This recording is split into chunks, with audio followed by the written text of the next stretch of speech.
రేపు మార్కెట్ గురించి మాట్లాడాలంటే ఈసారి సిచ్యువేషన్ చాలా సీరియస్గా ఉందని చెప్పాలి. అండ్ ఆనెస్ట్లీ ఈసారి మార్కెట్ని ఎగ్జాక్ట్గా ప్రిడిక్ట్ చేయడం ఆల్మోస్ట్ ఇంపాసిబుల్.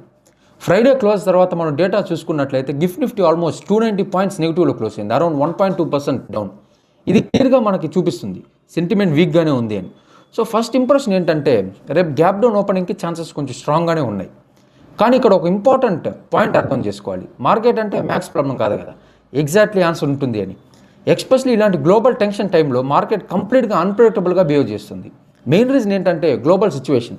రీసెంట్గా United states president Donald Trump స్ట్రాంగ్గా రియాక్ట్ అయ్యారు. ఇరాన్కి వార్నింగ్ ఇస్తూ స్ట్రైట్ ఆఫ్ హోర్ముజ్ని ఓపెన్ చేయకపోతే సివియర్ యాక్షన్ తీసుకుంటామని ఆయన చెప్పారు. అండ్ కొన్ని రోజుల ముందు కాన్ఫ్లిక్ట్ క్లోజ్ అయ్యేలాగా అయిన టోన్లో మాట్లాడినా మళ్ళీ ఇప్పుడు కొంచెం హార్ష్గా మాట్లాడినట్టు మనకు కనిపిస్తుంది. ఇప్పుడు ఇరాన్ సైడ్ చూస్తే వాళ్ళు కంప్లీట్గా రూట్ ఏం క్లోజ్ చేయలేదు, కానీ వాళ్ళు చెప్పింది ఏంటంటే మా ఎనిమీ షిప్స్ని మేము అలౌ చేయము అన్నారు. మిగతా షిప్స్ అన్నీ పాస్ అవ్వడానికి వాళ్ళు పర్మిషన్ కూడా ఇచ్చినట్టే మనకు తెలుస్తుంది. అంటే సిచ్యువేషన్ ఫుల్లీ నార్మల్ అని కాదు, బట్ ఫుల్లీ బ్లాక్ కూడా కాదు, మధ్యలో ఒక రిస్కీ స్టేజ్లో ఉంది. ఇక్కడ ప్రాబ్లం ఏంటంటే ఈ strait of Hormuz global oil రూట్కి చాలా ఇంపార్టెంట్ అనే విషయం మనందరికి తెలిసిందే. ఇప్పుడు ఆ రూట్లో అన్సర్టనిటీ ఉంటే ఆయిల్ ప్రైసెస్ స్పైక్ అవ్వచ్చు. ఆల్రెడీ కూడా ఆయిల్ ప్రైసెస్ బాగానే పెరిగాయి. అండ్ ఆయిల్ స్పైక్ అయిందంటే మన లాంటి కంట్రీస్ అంటే ఇండియా లాంటి కంట్రీస్కి డైరెక్ట్ నెగిటివ్ ఇంపాక్ట్ పడుతుంది. ఇన్ఫ్లేషన్ పెరిగిపోతుంది, ఎకానమీ మీద ప్రెషర్ పడుతుంది. అండ్ ఎకానమీ మీద ప్రెషర్ పడినప్పుడు ఆ ప్రెషర్ డైరెక్ట్గా స్టాక్ మార్కెట్ మీద ఎఫెక్ట్ చూపిస్తుంది. సో ఇప్పుడు మనం చూసుకుంటే పిక్చర్ ఏంటంటే అసలు క్లియర్గా రిస్కీ సిగ్నల్స్ అనేవి ఉన్నాయి, కానీ ఎగ్జాక్ట్ డైరెక్షన్ మాత్రం ఇంకా క్లియర్గా లేదు. ఇంకో సైడ్ చూస్తే రూపీ వీక్నెస్ కూడా యాడ్ అయింది. రూపీ వీక్ని అయితే ఫారిన్ ఇన్వెస్టర్స్ చాలా కాన్షియస్ అవుతారు. ఎఫ్ఐఎస్ అగ్రెసివ్గా ఎంటర్ అవ్వరు, కొన్నిసార్లు ఎగ్జిట్ కూడా చేస్తారు. అంటే మార్కెట్కి స్ట్రాంగ్ సపోర్ట్ ఉండకపోవచ్చు. ఇప్పుడు ఈ అన్నీ కంబైన్ చేస్తే gift Nifty negative, global tensions at high, rupee week and surface లెవెల్లో చూసుకుంటే బేరిష్గా కనిపిస్తుంది.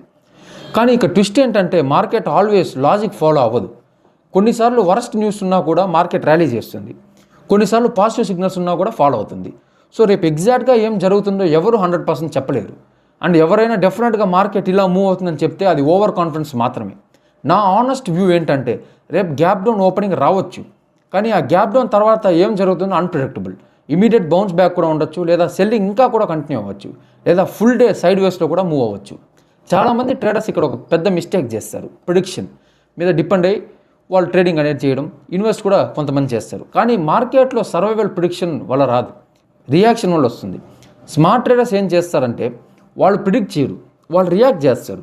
మార్కెట్ డైరెక్షన్ క్లియర్ అయ్యాక మాత్రమే మూవ్ తీసుకుంటారు. సో రేపు బెస్ట్ స్ట్రాటజీ ఏంటంటే మార్కెట్ని బాగా అబ్జర్వ్ చేయండి. Market actually strength or weakness అర్థం అయ్యాక మాత్రమే మీరు ఎవరైనా ఎంట్రీ తీసుకోండి. గ్యాప్ డౌన్ వచ్చింది అని ప్యానిక్ అవ్వకండి, స్మాల్ బౌన్స్ బ్యాక్ వచ్చిందని ఎక్సైట్మెంట్లో కూడా బై చేయకండి. రెండు సిచ్యువేషన్లో కూడా ట్రాప్ ఛాన్సెస్ చాలా హైగా ఉండేదానికి ఛాన్సెస్ ఉన్నాయి because of the global sentiment. Sector wise కూడా మనం చూసుకుంటే banking, auto, FMCG sectors pressure face చేయొచ్చు. అండ్ ఐటీ అండ్ ఫార్మా కొంచెం స్టేబుల్గా ఉండడానికి ఛాన్స్ ఉండొచ్చు. కానీ అగైన్ ఈ సెక్టార్స్ కూడా ఫిక్స్డ్గా బిహేవ్ చేస్తే అని గ్యారంటీ లేదు. అనలిస్ట్ కూడా ఇప్పుడు సేమ్ ఇదే చెప్తున్నారు. వొటాలిటీ హై ఉంటుంది, క్లారిటీ తక్కువ ఉంటుంది. సో అగ్రెసివ్ ట్రేడింగ్ అవాయిడ్ చేయండి. ఫైనల్గా ఒక క్లియర్ మెసేజ్, రేపు మార్కెట్ని ప్రిడిక్ట్ చేయడం కన్నా రెస్పెక్ట్ చేయడం ఇంపార్టెంట్. బికాస్ ఇది కంప్లీట్లీ అన్ప్రెడిక్టబుల్ పేస్లో ఉంది. మార్కెట్లో కరెక్ట్ ప్రిడిక్షన్ కన్నా కరెక్ట్ రియాక్షన్ చాలా ఇంపార్టెంట్. మీరు కరెక్ట్గా రియాక్ట్ అయితే ప్రాఫిట్ వస్తుంది, ప్రిడిక్షన్ కరెక్ట్ అయ్యాక కూడా రియాక్షన్ రాంగ్ అయితే లాస్ తప్పదు. సో కామ్గా ఉండండి, పేషెన్స్ మెయింటైన్ చేయండి అండ్ స్మార్ట్గా ట్రేడ్ చేయండి. రేపు ఓపెనింగ్ చాలా ఇంట్రెస్టింగ్గా ఉంటుంది, కానీ ఈజీ కాదు. చూద్దాం మళ్ళీ మార్కెట్ మనకి లెసన్ ఇస్తుందా లేదా ఆపర్చునిటీ ఇస్తుందా అని.